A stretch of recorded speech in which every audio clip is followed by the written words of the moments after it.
lightweights looking for their respective first UFC wins. We have the Ghost Pepper Erick Gonzalez taking on Alabama's Trevor Peek, who's coming off of a big-time win on Dana White's Contender Series this past summer. He gets the knockout there over Malik Lewis after withstanding so much punishment in the first round. And Trevor Peek's one of those guys. His life story is crazy, overcame addiction, turned it into faith, and then turned it into a pro career where he's won every single fight, and they've all ended inside of the distance, and this guy absolutely bangs. And when you look at it for Erick Gonzalez, we said it in the intro for this entire card, he's a rock'em sock'em robot in an MMA cage. So when you put these two guys together, on paper, it should be an absolute banger of a fight of the night, Matt. I could not agree more. I think this should be a very entertaining fight. If you've gone back and done the film study of Trevor Peek, you know this guy's about this life. And good on him, first of all. Like you had said, got his life together. Now he's in the UFC. Very commendable of him. But he fights like a very violent MFer, which is kind of wild. Because for Peek,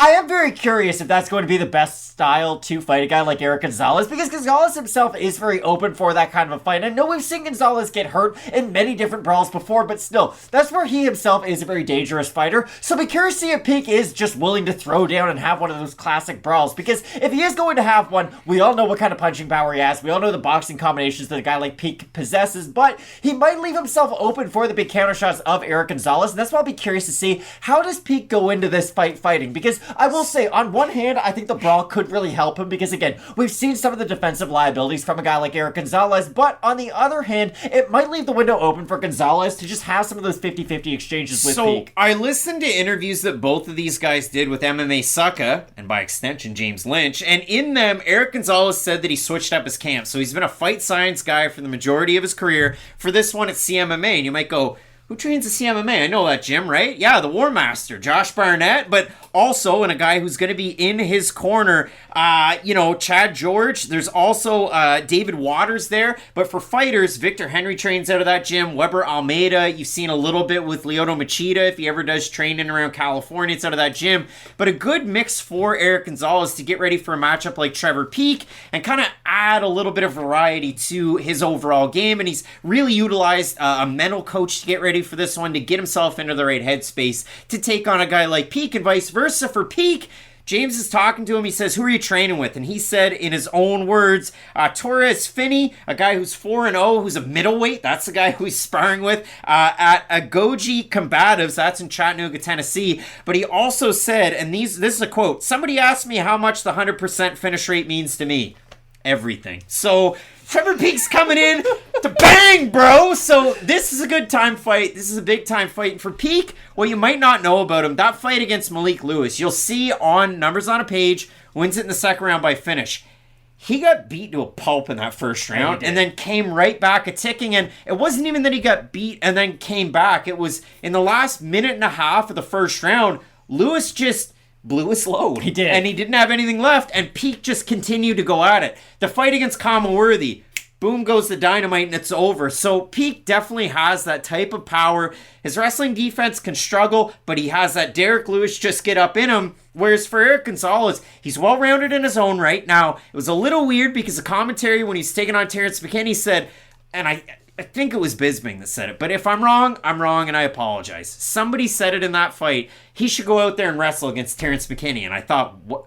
No. Terrence McKinney can wrestle. And Erick Gonzalez tried to initiate the wrestling, which ended up turning it into a spot where McKinney got it down to the mat and got him submitted. And even if you go back, Erick Gonzalez took on Jim Miller in his UFC debut. Cracks Jim Miller in the first round, has him on skates, but in the second round, cold cock left hand at the start of it, as Gonzalez walks in with his hands down, and that's where Miller's able to go out there and get the win in the matchup. So again, both guys can show well-roundedness. Both guys are rock'em sock'em type of punchers. I love the fight. I punch my notes. It should be a great fight. I just worry that every time Gonzalez does get hit, he wants to kind of get it back, almost like a Fabricio Verdum Stipe Miocic. It's an example we bring up quite a bit. It's, hey, I just got cracked. Oh, let me go back in there and try to get it. And for Gonzalez, we have seen that a number of times. When he hurts his opponent, it can almost be the worst possible thing for him because he gets that overconfidence that you never really want to see from a guy who does have some of those defensive liabilities. Because for Gonzalez, Is he a talented striker? Of course he is. He has very heavy hands. He is an explosive striker. The problem is he leaves himself so wide open when he does throw his own shots that if Trevor Peek is able to measure some of the distance, force Gonzalez to miss some shots, and really open him up for the counters,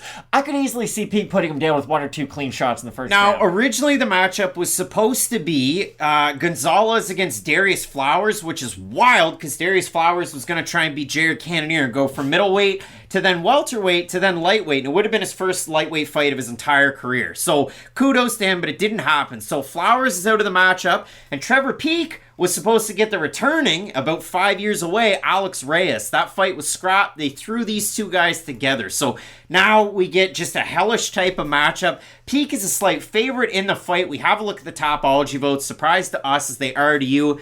Matt, I threw a punch in this video, which is wild. I'm going to say over under 70% Peek. I think it'll be over. I really do. There's no losses on that. Oh my. 503 total votes, 94% Peek, 87% by knockout. The other thing for Peek, his fights that he's gotten ready for, 3-round fights and above, for Erick Gonzalez, he has had those opportunities in combate tournaments where he's had 3-round fights, he's had 1-round fights, he's had a hodgepodge of fights on that record. This is my big issue with the Erick Gonzalez that we've seen in the UFC.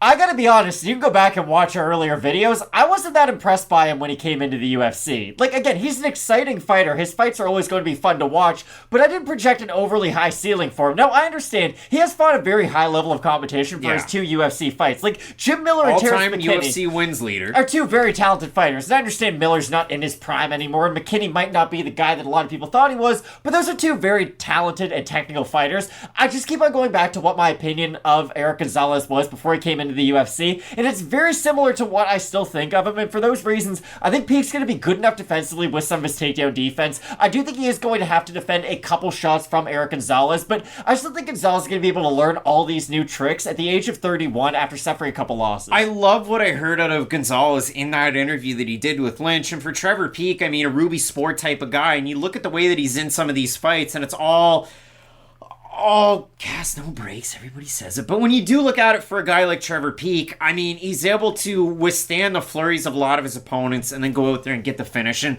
to beat a guy like Malik Lewis, I think that translates well to a fight like he's got in front of him against Erick Gonzalez. So I do have Trevor Peek, but guys, this is a super volatile matchup. Either one of these guys could walk away with a finish, and I don't think it would surprise anybody whatsoever if you've done the tape study on this one. So both of us going with Alabama's own Trevor Peek to get the win in the matchup. An insane fight coming up this weekend at lightweight. Some big-time fights left on this card. Ooh boy, the main event, Nikita Krylov, Ryan Spann, light heavyweight finishers. You're not going to want to miss. Keep it locked in with Fight Night Picks, we always say. Let's get into it.